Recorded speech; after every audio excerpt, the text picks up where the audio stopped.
discuss how essential data and evidence are used in science and used at departments such as NASA.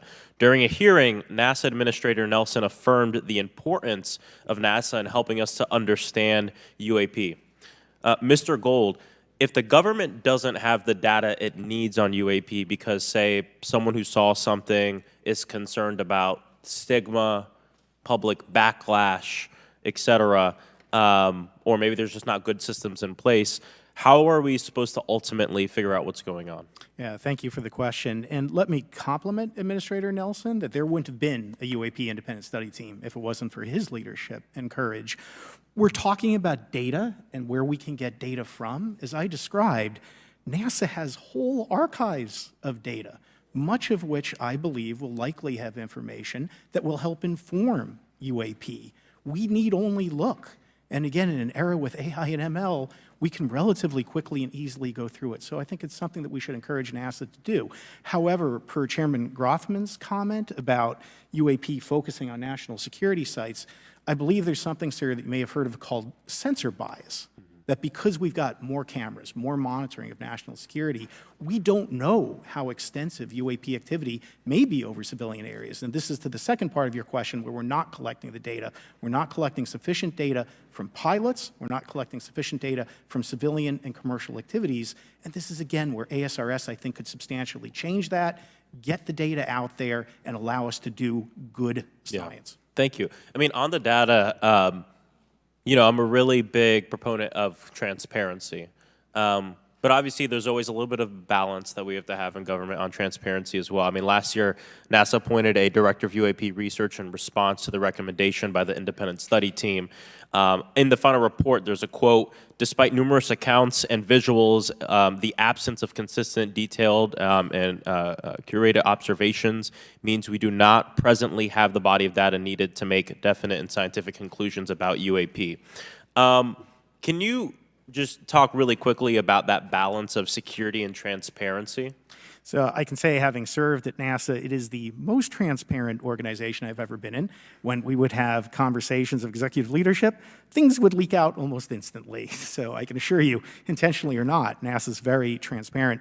I don't know if many of you have worked with engineers or scientists. They love to talk. So I believe that NASA is a paradigm of transparency, but we must have the ability and the data to be able to be transparent with.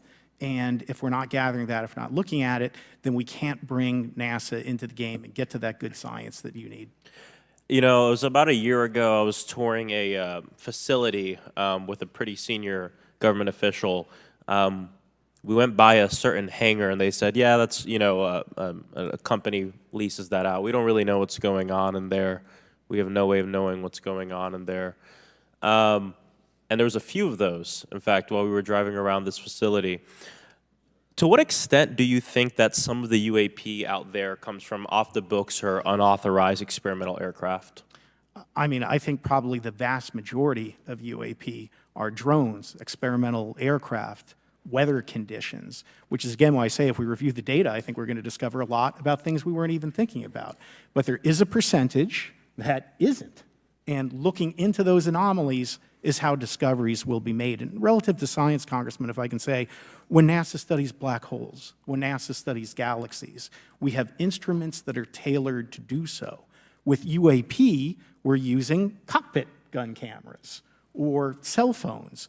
We could never do good science with that. And let me tell you, the NASA budget is under pressure. We need to make sure that the Artemis program is funded fully. We need to beat China to the moon and maintain our presence in low Earth orbit. So NASA would need more money to do this, but I think tailored instruments that would look at UAP in the same way that we have tailored instruments to look at astronomical data is important to gathering valuable and uniform information. If we were studying black holes by using fighter cockpit cameras, we probably wouldn't know that much about black holes. 100%. Well, I think it's important that federal leaders take the necessary steps to ensure that UAP does not pose threats to the American public as well, and that we have the necessary budgets to collect this data so we can actually see what's going on. And I'm fully supportive of funding the Artemis mission. I think it's very important. Also, a personal note, the pilot is a frat brother of mine. He is a member of the Phi Beta Sigma Fraternity Incorporated, and so I would love to see my fraternity make it to the moon. But Redwire is building the cameras for Artemis, so we will take some pictures of your frat brother and get them. There we go. Thank you so much. I yield back. Thank you. I will now recognize Ms. Luna for 5 minutes of questioning. Mr. Elizondo, to your knowledge, can you name the country and around time frame that the first back engineered UAP program started? Ma'am, unfortunately, I would not be able to have that conversation in public. Can anyone on the panel name that? I can't. None of you? Okay. This next question is for Mr. Gallaudet. To your knowledge, have any USOs ever outpaced our submarines? Yes, ma'am. At what magnitude? I don't have the